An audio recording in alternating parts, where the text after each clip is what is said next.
Então vamos lá, gente, boa noite mais uma vez, estamos aqui para mais um Sextou, né? Hoje nós temos o prazer de receber o nosso amigo aí, Fernando Rocha. Bom, Fernando Rocha, ele é graduado em Administração de Empresas, especialista em Brand Innovation e Gestão de Relacionamento com o Cliente, né? E também a parte de Customer Experience. Bom, vamos começar aqui. Qualquer coisa que vocês queiram perguntar, é só colocar no chat e a Dulce vamos passando para o Fernando. Fernando, é um prazer ter você aqui com a gente hoje. Se quiser dar uma completadinha aí no que eu falei de você, para depois a gente já começar com a fatídica pergunta que estava lá no post, né? Qualquer um pode empreender? Bom dia, boa noite, Paulo. Boa noite, Dulce. É uma alegria muito grande estar com vocês. Além de tudo isso que o Paulo falou, eu sou um grande fã da Dulce e do Paulo. Esqueceram de colocar isso na apresentação. São dois profissionais que foram muito importantes na minha carreira. E tem sido muito, muito legal essa nossa interação e tudo que nós temos aprendido aí ao longo dos últimos 2 anos que a gente se conhece. Eu acho que vocês já me convidaram antes para a gente fazer esse bate-papo, né? E aí o e-book que vocês lançaram agora tem esse meu texto falando sobre empreendimento, né? Sobre empreender. E aí a gente vai, nessa noite aí, fazer esse bate-papo e descobrir se até o final do nosso encontro qualquer um pode empreender. Não vou responder de primeira não, viu, Paulo? Tá certo, bora lá então. Então, para a gente começar, vamos lá.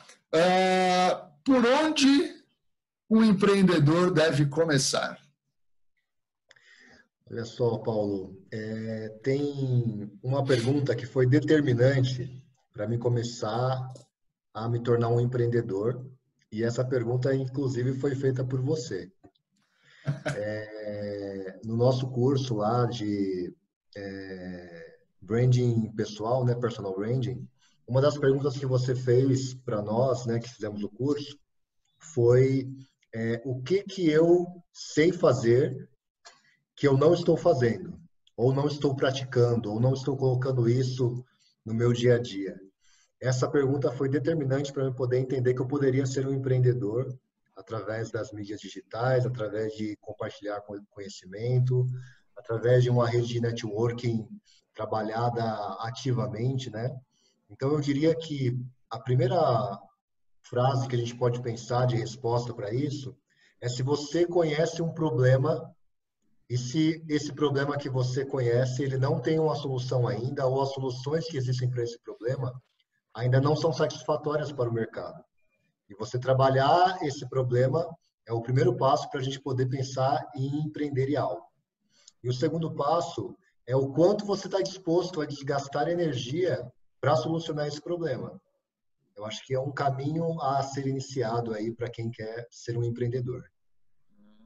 Então, eu posso deduzir que um empreendedor é uma pessoa que corre riscos.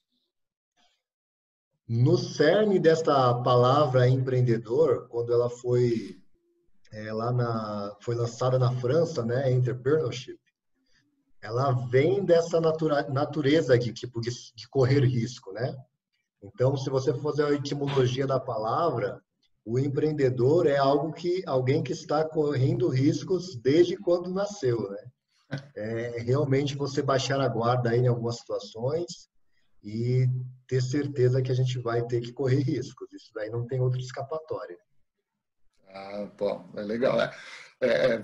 Bom, a partir do momento que você pensa que você está tentando resolver um problema, se ele já é um problema, já é um risco, né? Então você tem que trabalhar isso de alguma forma, né?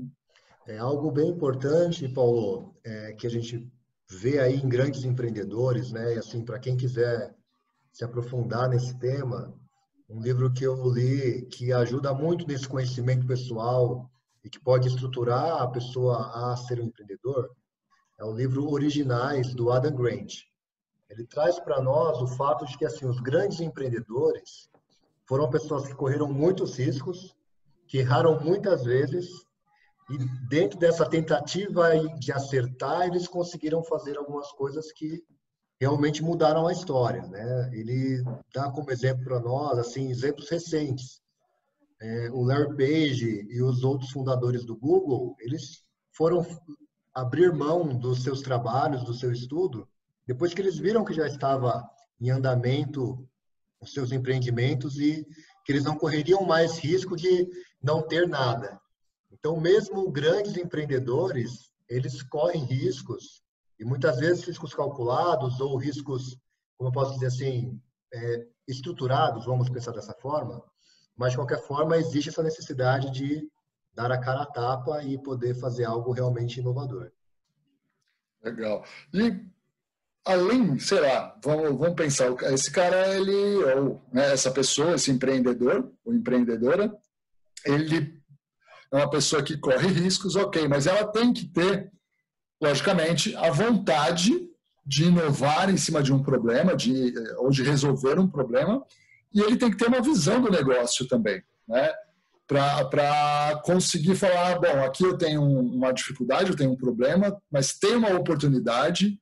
Mas o que mais você acha que esse empreendedor, além da vontade e da visão de um negócio próspero, enfim, ele precisa ter?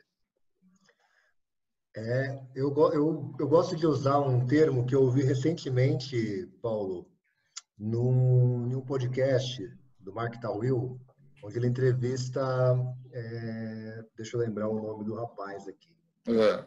Ele entrevista o Flávio Augusto. E o Flávio Augusto, ele fala assim, não adianta nada você ter a faca e o queijo na mão se você não tiver fome. Então, imagina o seguinte, eu tenho um problema que está estrutural, que eu identifico no meu negócio ou em outros negócios, eu identifico esse problema.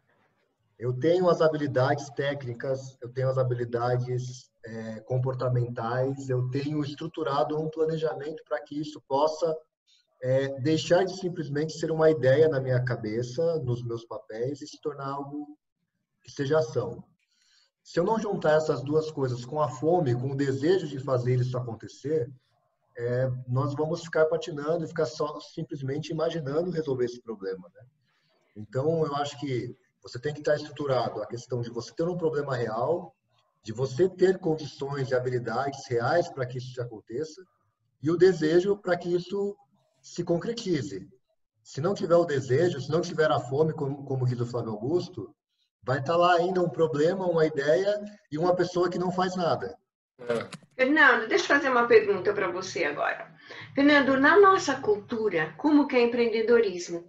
Muitas vezes a gente pega casos de empreendedores brasileiros que nasceu assim de uma grande necessidade básica mesmo, diria até em alguns casos de sobrevivência. Como que você vê isso no mundo todo, o empreendedorismo sobre esse foco, especificamente no Brasil? A gente vê muitos casos, Dulce, de realmente as coisas acontecerem quando a água já bateu na bunda, né? Assim, de pessoas que ficaram desempregadas, que perderam qualquer coisa, perderam um trabalho, perderam outros empreendimentos que estavam envolvidos para empreender. Isso é um tanto natural entre nós brasileiros. Se a gente for pensar nesse momento agora, quantos relatos você vê hoje no LinkedIn ou no Instagram de pessoas que tipo perderam o emprego durante essa pandemia? Eu vi um caso, por exemplo, de uma moça que perdeu o emprego no início da pandemia, se cadastrou para receber aquele auxílio emergencial, pegou esse dinheiro do auxílio emergencial para comprar algumas coisinhas e abriu uma lojinha na porta da casa dela e está vivendo disso agora. Então, a gente tem muitos relatos, né, que esse empreendedorismo, muitas vezes é um empreendedorismo de subsistência, que a pessoa realmente faz aquilo porque, se ela não fizer isso, ela não vai ter o que sustentar sua família, né? É algo desafiador, né, para o nosso país, mas eu vejo que é uma saída frente a tudo que nós vemos de desemprego, de pessoas que estão desempregadas. Então, assim, esse empreendedor que é obrigado a tomar essa atitude, ele é um herói, né? Porque ele acaba tendo que pensar em algo imediatamente, colocar em prática imediatamente, muitas vezes sem estrutura nenhuma de conhecimentos contábeis para poder saber se ele vai ter lucro com aquilo ou não. Então, essa pessoa, eu diria que mais do que um empreendedor, ele é um herói. O que eu posso dizer? Para nós, né, que estamos, vocês são empreendedores, já possuem a empresa de vocês, e quando deram o primeiro passo lá atrás, tenho certeza que também não foi fácil, mas para quem, como eu hoje, ainda tem uma renda fixa através de um emprego CLT, você estruturar um passo a ser empreendedor, você acaba tendo essa segurança.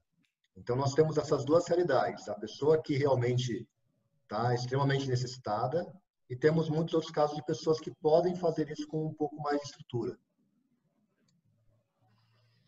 Agora, você fala, né, você estava comentando assim, as pessoas, o empreendedor, aquele que vai por necessidade, tem o empreendedor que, como você, tem, vamos lá, ainda a base, que é a CLT, mas a gente também tem o empreendedor que é o cara que vai e não quer saber, ele não tem a CLT, e ele não está na subsistência ainda, né, mas ele acredita e vai. Como que você vê essa relação? É o cara que é meio kamikaze ou realmente esse é o cara da veia empreendedora? Deixa eu completar a pergunta do Paulo. Você acha que ainda tem espaço, né, tirando esse necessitado, esse que vai como vai, para aquele que vai desinformado, nesse mundo tão complicado que a gente anda tão burruca? Olha só, eu acredito, na verdade, Paulo e Dulce, que no Brasil, a gente foi muito acostumado, vamos pensar dessa forma, tá? Acostumados a ter um emprego fixo, né? Se você for ver outras culturas, é um tanto natural você não ter apenas uma fonte de renda. Então, a gente foi criado, a estrutura familiar nossa, né? Vou falar pelos meus pais, assim. Você ter o seu emprego, você garantir a comida em casa e só, né? Você pensar dessa forma, né? Eu acho que, assim, existe uma possibilidade muito grande da gente poder pensar em mais fontes de renda. Primeira coisa é essa. Então, assim, para quem trabalha hoje com CLT e está empreendendo em algo, você vai ter essa realidade de você poder tirar uma segunda fonte de renda caso seu CLT vá por água abaixo, você não vai precisar de subsistência ou vai ter que simplesmente virar mais um empreendedor, não kamikaze, mas herói, como eu falei. Para aquelas pessoas que já têm um empreendimento, que já têm uma situação estável, como o Paulo citou, existe muita possibilidade, né? Se a gente for pensar o quanto de problemas, quantas oportunidades de negócio nós temos frente a tudo que a gente vive na nossa sociedade. Então, existe muito espaço. E eu acho que a tendência do mercado brasileiro, com todas as mudanças que estão tendo de leis trabalhistas, talvez seja a melhor coisa a ser feita é realmente você ter mais opções de trabalho sendo empreendedor. Eu acho que é uma saída para que a gente não dependa simplesmente de uma renda CLT, que a gente não dependa de viver a subsistência, mas que a gente possa ter paralelo nessas atividades e fazer com que elas sejam, pelo menos, um pouco estruturadas, né? Uhum. Fernando, eu tenho uma coisa que eu quero. A gente vê fora do Brasil um grande número, os bancos, as instituições financeiras investindo muito no pequeno e médio empreendedor, que é o grande volume. Aqui no Brasil também, as pequenas e médias empresas têm um volume considerável, eu não me lembro agora se é 60%, 70% das empresas. Como é que você vê esse movimento e o que a gente pode fazer para contribuir, para fortalecer esse movimento? De estimular mesmo. Ainda mais você que vem de uma instituição financeira. Como é que isso pode ser feito? Porque assim, na Europa, por exemplo, alguns bancos, eles estimulam muito, até fazem um papel muito próximo ao Sebrae. No Brasil, eu acho de fora que tem um espaço grande para isso. Você, como do sistema financeiro, como você vê isso? Durante esse período de pandemia, Dulce, foram criadas leis que instituíram linhas de créditos específicas para esses empreendedores e para essas microempresas, com parcerias efetivamente com o Sebrae. Então, eles exigem as linhas de crédito que influenciam e que apoiam esses empreendedores, elas estão conectadas com o Sebrae para que eles tenham uma estrutura por detrás de apoio. Então, é algo que está começando no Brasil e, infelizmente, teve que vir uma crise para que isso se concretizasse. Eu acho que, como você mesmo disse, há muita oportunidade. o detalhe é muitas vezes a falta de conhecimento. Então, nós que muitas vezes, como falo por mim que estou empreendendo como um colaborador de mídia social, como criador de conteúdo. Compartilhar esses conhecimentos que muitas vezes muitos empreendedores não têm é o primeiro caminho. O segundo caminho é realmente fazer com que exista um apoio de comunidade, como nós iniciamos a pandemia vendo, né, de estimular o consumo próximo do seu trabalho, da sua residência. Eu acho que isso é uma forma que você também está estimulando. Tenho vários amigos aqui na minha região, onde eu moro, que a gente bateu um papo no início da pandemia no sentido de tentar estruturar para eles uma estratégia de marca, de comunicação. A maior parte desses empreendimentos, eles não tem base de dados nenhuma. Então, assim, quem entra no meu estabelecimento, eu atendo ele, mas eu não tenho informação nenhuma. Então, se você tem um amigo nessa condição e você tem conhecimento de um arquivo do Google que você pode criar para ele poder ter essa base de dados, é uma forma de a gente estimular. O comércio, os pequenos empreendedores tiveram muita dificuldade com as ferramentas tecnológicas, né? E surgiram até algumas empresas extremamente fortes nesse sentido que colaboraram com essa plataforma. Isso é bem interessante. Fernando, tem duas perguntas aqui. Quais são as maiores barreiras que você enxerga para o empreendedorismo hoje? Olha, vamos lá. Primeiramente, eu acho que cada um precisa entender o seu papel, né? Eu falo isso porque vocês foram extremamente fundamentais no sentido de eu ter esse estímulo a ser um empreendedor, né? Vocês que me conhecem, né? Eu tenho vários outros amigos que, se vocês perguntassem para mim em 2018, Fernando, você tem algum interesse em ser um empreendedor? Eu falaria para você com todas as palavras que de forma alguma. Estava extremamente feliz no meu trabalho, né? Não ousaria de forma alguma pensar teoricamente fora da caixa. Então, eu acho que, assim, a primeira coisa é ter coragem, né? Você entender que você tem as habilidades, as capacidades necessárias para isso. Segundo, é você conhecer essas situações, como a gente falou agora sobre o Sebrae, você conhecer hubs de inovação, você fazer um networking que permita você entender se essa oportunidade que você está enxergando, esse problema que você está vendo, é realmente um problema real, que realmente não tem uma solução que seja aceitável pelo mercado. Então, tem duas lacunas, a da coragem e a do conhecimento do mercado. Essas duas coisas são as principais que fazem com que muitas vezes o empreendedor não caminhe ou não tenha sucesso nesse seu empreendimento. E uma outra coisa que a gente tem, muitas vezes, a gente se apaixona pela nossa ideia. E a gente acredita fielmente na nossa ideia e a gente acaba não tendo coragem de validar a ideia com outras pessoas.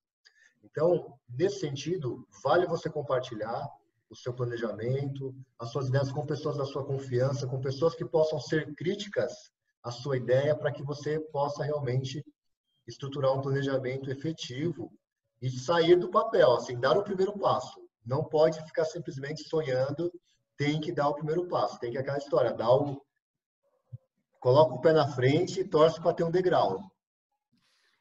Tá bom. Tem outra pergunta aqui. Fernando, quais seriam as principais diferenças entre o empreendedor real, o Flávio Augusto, daquele empreendedor que, como foi a Bel Pesce? Olha só. Porque a Bel Pesce fez aquele estrondo todo e depois virou nada, né? Então, assim, como que funciona esse palco mesmo? Como é que a gente pode analisar essas duas pessoas no cenário do empreendedorismo? Olha só, aí é um pouco, como posso dizer assim, injusto com o Flávio Augusto falar sobre isso para ele, porque foi um cara que também começou do nada, né? Então, assim, a gente vê hoje um cara teoricamente bilionário, mas que lá em 93 ele... Não, a pergunta está assim, ele é considerado, desculpa, o empreendedor real como o Flávio Augusto, daqueles empreendedores de palco como a Bel Pesce. Afinal, daqueles empreendedores, afinal, seria o palco, no fundo os dois, seria o palco a finalidade desse empreendimento? Então, a gente corre um risco, Dulce, aí eu falei isso para o Paulo quando nós conversávamos sobre personal branding. A gente corre o risco de ser como a gente ouve no nosso dia a dia, muito sobre propósito, né? Ah, você precisa descobrir o seu propósito, né? E tantas outras falas que a gente vê sobre isso. E aí o curso que nós fizemos juntos, a gente estrutura todos os nossos valores, a gente estrutura tudo aquilo que é os nossos conhecimentos, nossas habilidades. Tudo isso está ainda fundamentando as nossas atitudes. Entendi. Quando eu simplesmente vou para um palco e conto uma história e as pessoas se emocionam, e eu não tenho isso fundamentado, é aquilo, é momentâneo, realmente não vai se sustentar, né? Então, o risco, muitas vezes, a gente tem algumas pessoas que têm uma ascensão meteórica e depois caem no esquecimento, é o fato de elas não terem uma solidez em tudo aquilo que ela criou, né? Então, eu acho que esse é o principal risco. A gente poder, às vezes, ter um sucesso imediato que muitas vezes não vai ser sustentado. Por quê? Porque a gente não tem um networking forte, a gente não se posiciona de uma forma correta, a gente não estrutura nosso posicionamento de marca pessoal. Tudo isso acaba impactando na hora que a gente acaba simplesmente ficando pelas luzes do palco, né? Agora eu vou fazer uma pergunta para você, Fernando. Vamos pensar agora dentro da empresa. É assim, dentro da empresa, intraempreendedorismo, eu basicamente não concordo muito com esse termo, mas o intraempreendedorismo. Você como gestor, como é que acontece? Como é? Porque assim, a pessoa precisa empreender. Hoje o mercado exige que um funcionário, colaborador, ele traga. Como é que você lida com esse empreendedorismo dentro da organização que você trabalha? Eu tenho duas situações, Dulce. Primeira é a eu, como ainda um liderado, tendo atitudes empreendedoras. Sabe o que foi muito gratificante essa semana para mim? Uma pessoa me adicionou no ano passado pelo LinkedIn e falou assim, Fernando, eu tenho isso lá de alto escalão, né? Uma pessoa de alto escalão viu os meus conteúdos publicados pelo LinkedIn, pelo Instagram, me procurou e falou assim, olha, eu preciso de você para bater um papo com a minha equipe sobre isso. E aí a gente aconteceu ontem. Algo que me convidaram, batemos um papo em novembro, foi acontecer ontem, né? 9 meses depois. Então, eu como um intraempreendedor, né, nesse termo que você falou, vamos pensar dessa forma, eu vejo que o acesso, muitas vezes, à alta gestão, ele é limitado. É muito difícil, muitas vezes, você impactar a sua alta gestão com aquilo que você está fazendo. É a primeira coisa. Então, o que eu penso? Eu não posso desanimar e parar porque não estão me ouvindo. Né? A primeira situação é essa. E o segundo, como gestor hoje de uma equipe de 30 pessoas, eu não vejo, por exemplo, dentro da minha equipe, pessoas com esse espírito empreendedor, que tragam para mim ideias diferentes, inovadoras. Então, eu sou um estimulador para isso, para que outras pessoas pensem em atividades extracurriculares, em outras atividades que possam, de alguma forma, agregar conhecimento para ela, para que ela também tenha esse sentimento de empreender, independente de ser internamente ou externamente. Então, é algo bem delicado e bem desafiador, viu? Agora, Fernando, eu quero falar do seu papel de pai. Vai, tá muito séria essa conversa. Fernando, você tem uma filhota linda. Como é que você estimula e fala assim, um pai, vamos pensar que deve ter algum pai assistindo. Como é que a gente estimula uma criaturinha linda daquela a empreender, a pensar nesse mundo que vem aí pela frente tão disruptivo?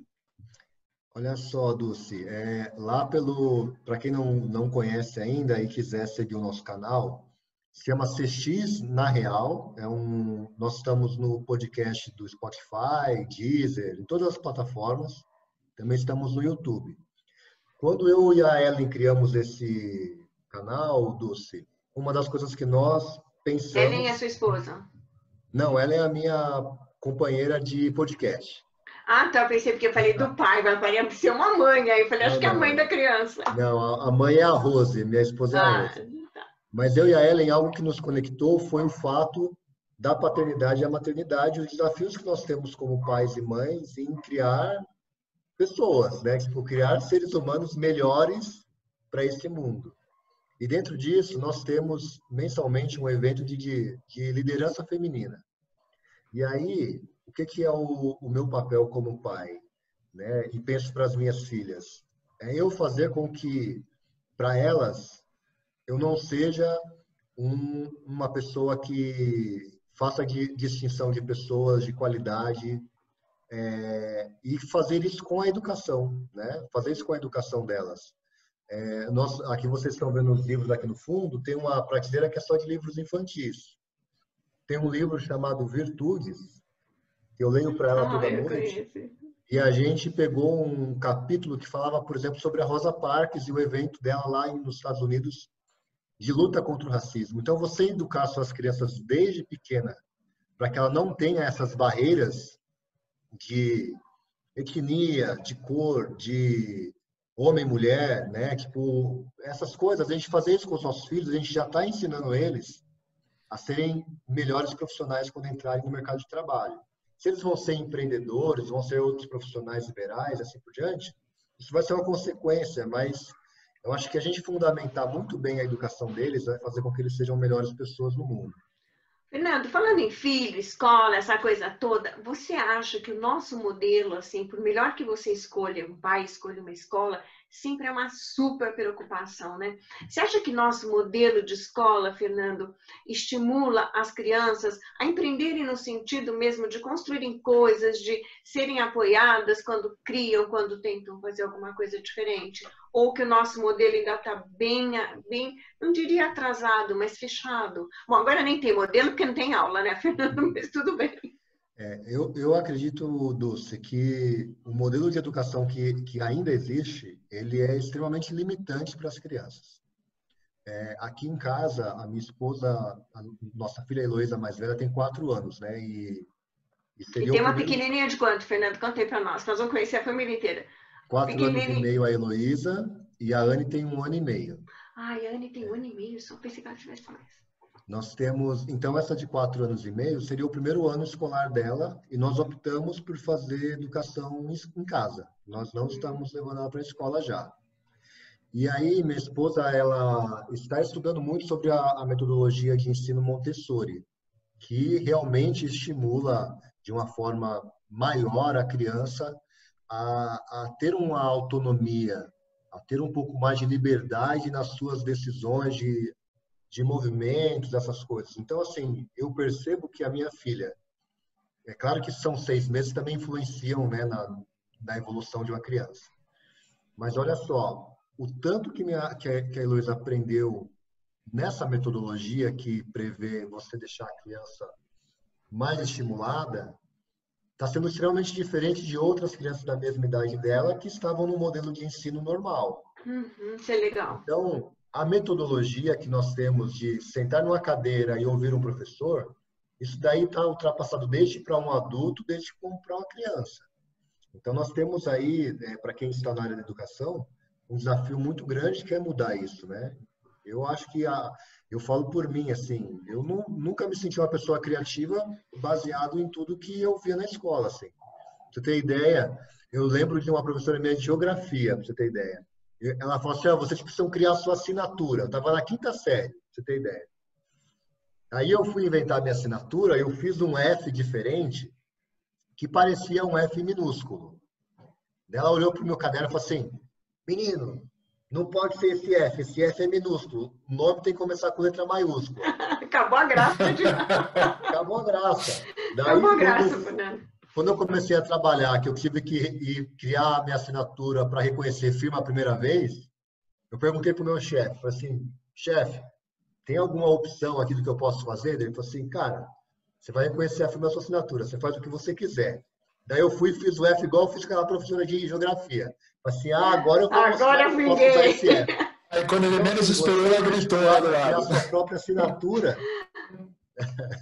Então, é algo muito delicado, né? Assim, não tem um estímulo para a criatividade de uma forma geral. Claro que, assim, escolas muito caras, escolas renomadas, essas coisas, você tem um incentivo diferente. Mas se a gente for pensar no padrão da educação brasileira, a gente não tem esse incentivo. Fernando. Desculpa, Dulce, pode falar. Não pode perguntar, não pode perguntar. Não, eu ia seguir nessa linha, né, subindo um pouquinho mais a categoria de crianças, né, para essa geração nova aí agora.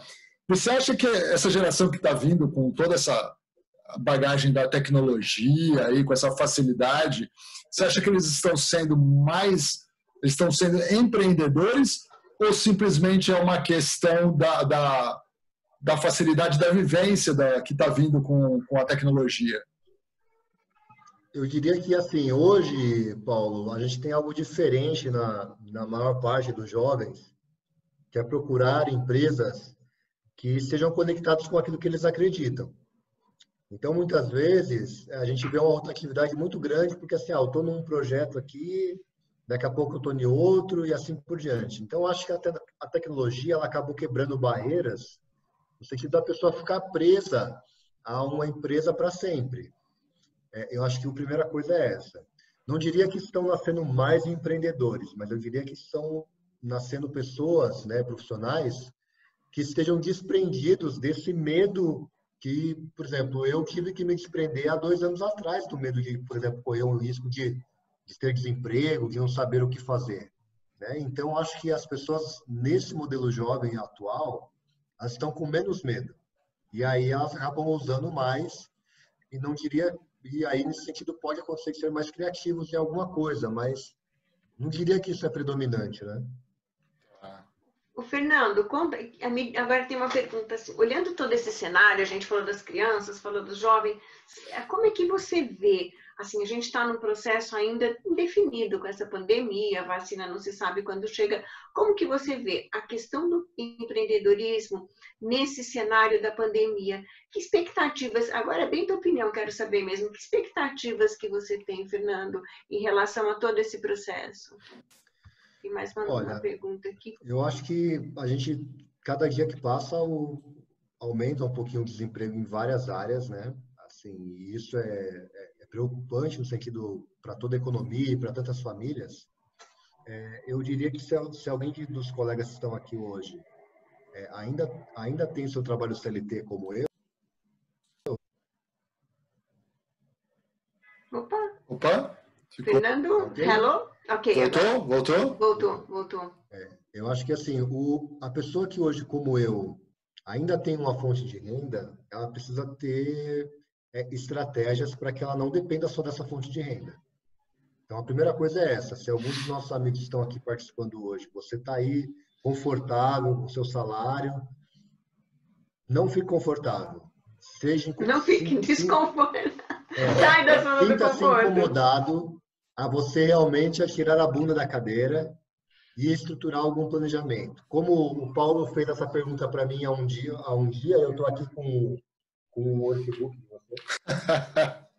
Essa pergunta aqui ela foi determinante para que eu começasse a empreender de uma forma. Então, eu estimulo a cada um de vocês a pensarem qual o problema hoje eu poderia estar solucionando com as minhas habilidades. Né? Ou qual habilidade eu tenho, qual conhecimento eu tenho que eu poderia ganhar dinheiro com isso e não estou ganhando. Então, a gente precisa de alguma forma estar estimulado para sair dessa nossa zona de conforto.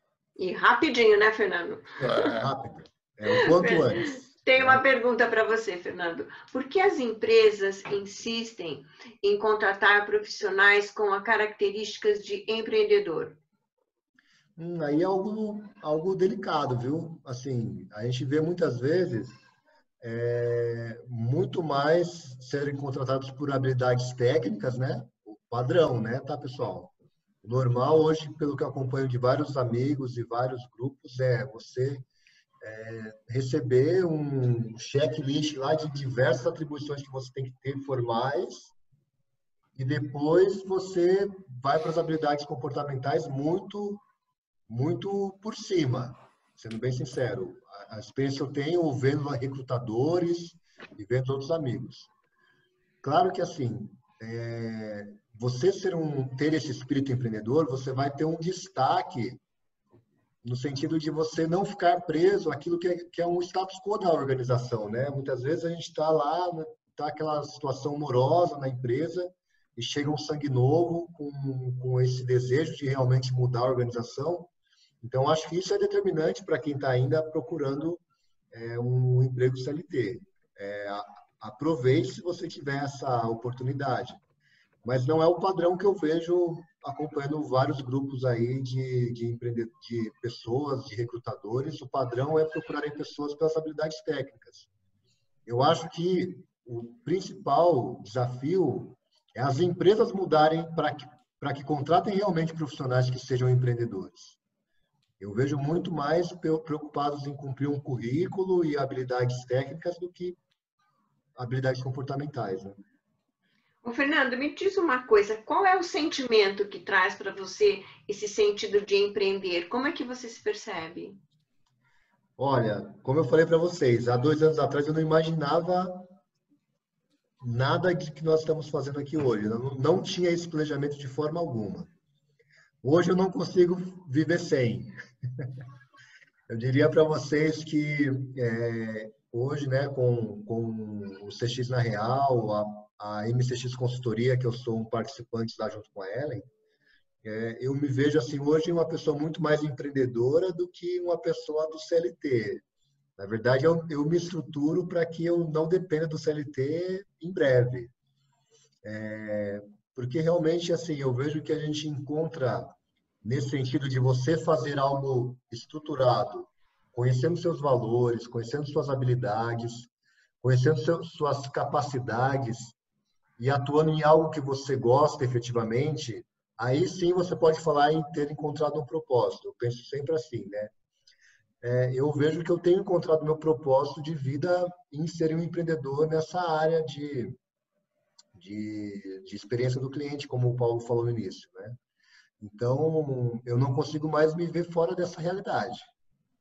Fernando, se você olhar o Fernando hoje, olhar o Fernando lá do começo, o que você acha que foi uma única coisa mais decisiva mesmo para essa tua tomada de decisão? O que impulsionou você para isso? Eu diria que uma insatisfação muito grande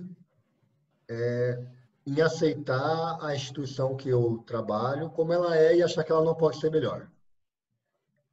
Eu acho que isso foi determinante porque a gente muitas vezes fica conformado com as realidades, né? Com aquilo que nós estamos vivendo, com a empresa que nós estamos, ou até mesmo com o empreendimento que você possa ter. A gente às vezes fica conformado e habituado com isso. A gente não consegue muitas vezes ver aquela história, né? Tipo assim, eu só posso ver a ilha se eu estiver fora da ilha, né? Eu ter esse olhar hoje externo foi muito importante para mim tomar essa decisão de empreender. É um inconformismo com o status quo da situação que eu vivia. Então, essa insatisfação de achar que eu poderia fazer algo muito melhor foi com que me deu esse pontapé inicial. Tem mais uma pergunta aí para você, a gente daqui a pouco vai fechando. Fernando, o Brasil tem uma legislação trabalhista muito bagunçada, tanto na teoria quanto na prática. Até que ponto abrir uma pessoa jurídica para trabalhar já pode ser considerado empreendedorismo? Olha, só abrir o CNPJ não vai fazer você um empreendedor. Primeira coisa é essa. Você vai ter só impostos a pagar. E muitos, né, Fernando? E muitos, que não se colabora nada para o empreendedorismo. Então, a primeira realidade é essa. Se você abrir um CNPJ sem fazer nada, você simplesmente vai pagar impostos e aí não vai adiantar muita coisa, não vai te ajudar. Eu acho que, assim, muita coisa pode ser feita ainda sem você estar fazendo essa prestação de contas. Não diria sonegar impostos, não é isso. Mas você pode estruturar muitas atividades sem a necessidade de ter aberto um CNPJ efetivamente. Primeira coisa. Se você for abrir um CNPJ, procura estruturar com um contador, com uma pessoa que tenha conhecimento, para entender qual vai ser seu ramo de atividade, para não correr o risco de você também abrir um CNPJ errado e depois ter que pagar mais imposto para corrigir. Então, é alguma coisa nesse sentido. Eu acho que você dar esse pontapé é a mesma coisa que eu falei para o Paulo, é você pensar em propósito, né? Tem um monte de coisa que você poderia fazer antes, estruturar um plano de negócio, procurar o Sebrae próximo da sua residência para poder entender mais sobre empreendedorismo, para depois sim você abrir o seu CNPJ. Senão você vai gastar dinheiro à toa. Acho que você pode fazer muitas outras coisas antes. E em final de contas, Fernando, a economia informal no Brasil é gigantesca. A gente não conhece o tamanho disso, né? E garante a sobrevivência de muita gente. Eu só falei... Como eu falei, não vamos pensar em sonegação de impostos, mas você pode fazer muitas coisas antes de pensar em abrir um CNPJ. Para essa pergunta aqui, eu não diria que a pessoa, para abrir o CNPJ, ela é empreendedor. Eu acho que ela é um herói hoje em dia. Eu diria que ele é ousado até demais. É ousado demais, né? Fernando, é assim, agora a gente já está fechando e sempre eu pergunto assim, tem alguma coisa que a gente não tenha perguntado e que você acha que é importante você deixar aí para a gente como uma tua mensagem? Olha só, eu diria o seguinte, é algo que eu tenho levado como mantra desde que eu comecei nessa vida de empreendedor. Tenha a ousadia de aprender com qualquer pessoa, né? Tenha a ousadia de ter esse espírito de aprendiz eterno, porque isso vai ser transformador para a sua forma de pensar. Você vai pegar e vai empreender alguma coisa, se der errado, você aprendeu. Se der certo, você aprendeu e ainda ganhou dinheiro. Então, eu acho que a gente tem que ter esse espírito de eterno aprendiz. E eu diria ainda mais pessoal, para quem está aqui presente na sala, que ainda não baixou, né? A baixar o e-book que nós criamos juntos, né? Tem um material muito rico lá, de vários amigos que são empreendedores, vários textos muito bem construídos que poderão te dar ainda mais subsídio para poder empreender sem correr o risco de abrir um CNPJ só para pagar impostos. Fernando, super obrigada pela sua presença, um bom final de semana para você, um beijo nessas meninas lindas aí, e muito obrigada mesmo, e valeu mesmo, tá? Um bom fim de semana, Paulo. Fernando, valeu também. Beijo para todo mundo, para as crianças. Muito obrigado. Gente, o material do Fernando, semana que vem, já está no ar no nosso canal, no 0800 Simple You. Pode acessar lá, não só o sextou dele, mas de tantos outros. E lembrando, né, Dulce, que agora, somente dia 21 é o nosso próximo encontro, porque agora o sextou vai ser a cada 15 dias, porque nós queremos sair um pouco da pandemia e já vamos deixar o pessoal começar a ir para a balada um pouquinho, né? Com toda a segurança. E aí teve os elogios para você, muito bom, parabéns, excelente, valeu. Quem quiser me encontrar, pessoal, estou no LinkedIn como Fernando Rocha ou no Instagram como Ferrani. Vai ser um prazer. Aqui eu também estou colocando o seu e-mail e o seu WhatsApp aqui para o pessoal, que consta lá no e-book também. Pessoal, muito obrigado, Fernando, mais uma vez, valeu aí pela parceria, por ter estado com a gente. E um bom fim de semana a todos. E para nossos convidados, até a próxima, que sextou agora é sexta sim, sexta não. Esperamos vocês agora, dia 21. Até mais.